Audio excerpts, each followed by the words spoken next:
strap in because it's time for the TeamSpeak TL Open number 9 U.S. edition, second semifinal between Naniwa and Junny. Welcome to TeamSpeak, advanced voice communication software for any platform. TeamSpeak allows groups of people to communicate and share information with anyone via the internet or through private networks. Using your Windows, Mac or Linux-based computer, all you need is a headset with microphone, and in minutes you can be chatting with others in real time using our crystal clear voice technology.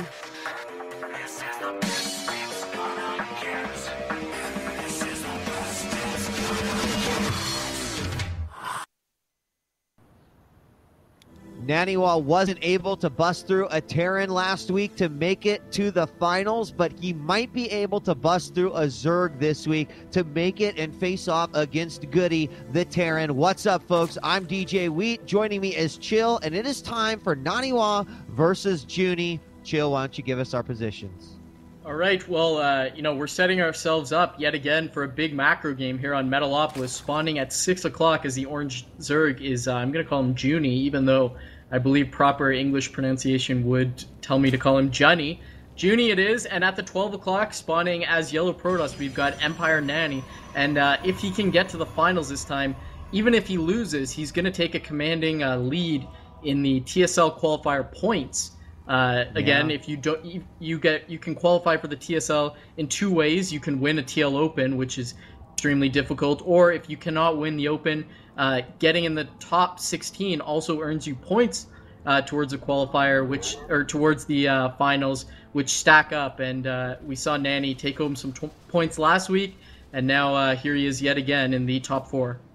Yeah, you're absolutely right. One thing that he's got to be happy about, regardless, of course, he wants to win. That's insta. Then he doesn't have to worry about the points. Right. But there's always, competing. Oh, interesting. So Junny is actually going to go for a pool first build. Not even choose to go gas pool, but just let's just throw it down on 14, and then 15 he takes his gas. So Zerg, we don't know much about him, so learn with us here. And a little bit surprising because after the recent patch, this is played on the new patch, you can't really be cannoned in anymore with those 2 pylons. I mean, they can do 3 pylons, and they can still do cannons behind the hatchery, but both those are a lot weaker than the old 2 pylon below the ramp wall in. We see gas started for Junny. A little bit of a mistake I saw out of Nani while the opening builds were going on was Nani actually went pylon, and then the kind of hologram on his assimilator showed up, showing that his build was pylon assimilator. Clearly a mistake. He corrected it, but not a mistake with early game build orders that I would expect to see out of such high level Protosses. And he has taken his second assimilator. First Zerglings are out. We don't have speed because he hasn't got 100 gas yet. It's coming right now. It'll pop with the Queen. And, maybe that's exactly what he's going to do. So he went ahead and already took his guys off of gas. He's just going to pop out speed right here. And this is going to be, I'm really curious to see what he's going to do. He's got, of course, the hatchery down as well. But if he's going to go hatch, lay off the gas a little bit, he looks like he's just going to go for heavy Zergling. I don't like this out of Zerg. This reminds me of a 12 pool. It's kind of in between the economic build of 15 hatchery and kind of a more aggressive Zergling play, such as a 10 pool. And it just feels too safe to me. You get behind against fast expansions, and you also get behind against fast teching. And we can see here Nani going for the Stargate. Probably going to be Phoenix, although there is always the possibility of Void Rays. Void Ray is very strong in PvZ, as we've seen as of late. Zergling's going to come by, scout that there is no expansion for Naniwa. As the Stargate completes, looks like Void Ray chrono boosted it, but not built anything. No, he chrono boosted. God. And Phoenix, then, whoa. Phoenix. Oh, it was some lag. It was some lag in there. So I think that's why. So yeah, Phoenix is going to come out. Now, Phoenix is great right now. Obviously, we've got the go to 35 build time down from 45. But especially in this situation, okay, so the Queens, they're going to be able to do some damage. The Phoenixes can scout, harass. They really sort of put the Zerg on tilt as far as going Mutalisk as well. And we just now started getting gas again for the Zerg. So, you know, even if he's going to want to go Lair Tech or even to Roaches or Hydra, it's still going to take him a while to get up there. He is getting plenty of income right now. And, you know, just kind of doing what he needs to do. For the Protoss, a couple of Zealots out, a few sentries, and the Phoenixes are just continuing to go out. So don't forget, he's also going to do some crazy, crazy Overlord damage here. Actually, the Overlord for Junny moving in, going to see that the Phoenixes are out. Phoenixes come in to take them out. He's hiding his other Overlord at the top right, trying to run that away. Meanwhile, recalling the Overlord at the bottom right. But actually, the top right Overlord, no! It gets... you lucky banana. Okay, yes. So actually going to get picked off. That's going to put Junny down into red supply. As he throws up the Evo Chamber, I really like that. If you can't get anything out like Hydras or even Infestors to deal with Phoenixes, getting a Spore Colony out, very nice as the Phoenixes come in. Pick up your Queens once you get a lot of Phoenixes. And look at this, that is a lot of Phoenixes. That's actually 5 moving in now. Only 2 Queens, but the Spore Crawler going to give him a lot of control. And Production tab shows just a lot of stuff going on for Zerg as he's getting up a Roach Warren, actually getting Zerg missile attacks, level 1. Here come the Phoenixes, going to fly in and going to run into the Queen and just decide to take out the Overlord. Meanwhile, Naniwa setting up an expansion, finally, at his natural. Is going to see that Roach Warren going up right there. We've got 5 Phoenixes going to start lifting some drones, and that is awesome. Lifting them off gas, some of the most important drones that you can kill. Got to put them on, got to repopulate them. Queens are going to come up, and I do like the sort of answer with mass Queens here. But the bigger question is what is Zerg's plan? He's been sitting on 2 base. He's getting Roach speed now. He's getting +1 missile attacks, and also a Hydra Den is going down. Not sure if this Hydra Den was spotted. Let me check real quick. Yes, it was spotted going up, so if he clicked on it, he is going to know that it's there. But he's got to be going for some sort of, I guess, just kind of timing push with Roach Hydra. And, you know, with this ground army that he's got right now, depending on how quickly it kicks in, it could be really devastating.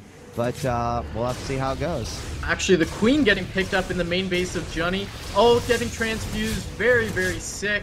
A lot of Queens coming in to take out the Phoenixes as they're forced to run away. And I'm surprised, actually, with 4 Queens out, this creep spread is not what I expect from a Zerg. He really needs to be putting a little more effort into spreading that creep, especially with Hydras on the way, Phoenixes swooping around. And this is a little bit difficult for Zerg, a little bit uncomfortable, because getting this many Phoenixes out completely negates Muta, so you're not going to want to go Muta.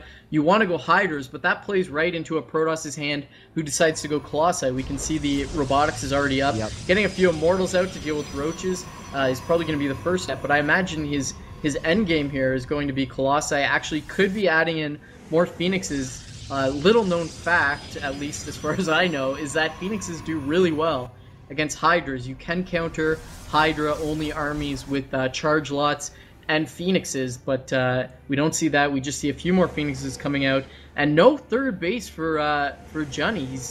Junny, he's got to get on it and take a third base, or else he's just going to end up fighting a battle with a Protoss on the same number of bases, and that's never good.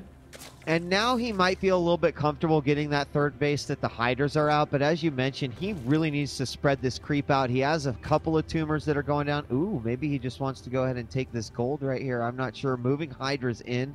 Just trying to see if he can get in position. Here come those Phoenixes again. And they might go in here. Are they going to fly over these Hydras? He's just looking for a couple good shots. There he will take one out. And he knows that this army is on the move. But again, just really interesting. All these overlords. We've got a couple queens moving up here, and here comes the army. Now let's compare it. We've got several roaches and some hydras moving out here. There's enough phoenixes that they could lift a lot of these roaches, and as you mentioned, just let those zealots do the damage. Then, of course, the immortals will do most of the damage to the roaches as they come back down. Oh. And no, he's just going to go ahead and lift the hydras, take those out, and here come the zealots. And oh my god, so much of the army being lifted up by the phoenixes. The immortal zealot come in and clean up. I do not like that attack by Junny. There's no reason to attack into a two-base battle against a Protoss. Really strange, and as a result, he's going to lose all these overlords. That's going to put him deep in a red supply as they all get cleaned up, and not a lot left for Junny here. He's trying to take a third base, but overlord's getting picked up. He's down at 84 supply of 76. Meanwhile, he's facing a Protoss opponent who is up at 120 supply. That's very difficult to come back from. Harvester count showing exactly the same amount of workers for both players. Robotics Bay going down as there's a lot of immortals now, so Nani feels comfortable transitioning into the Colossi. Third base about to finish, but I don't give Junny a lot of credit or a lot of chance to come back in this situation.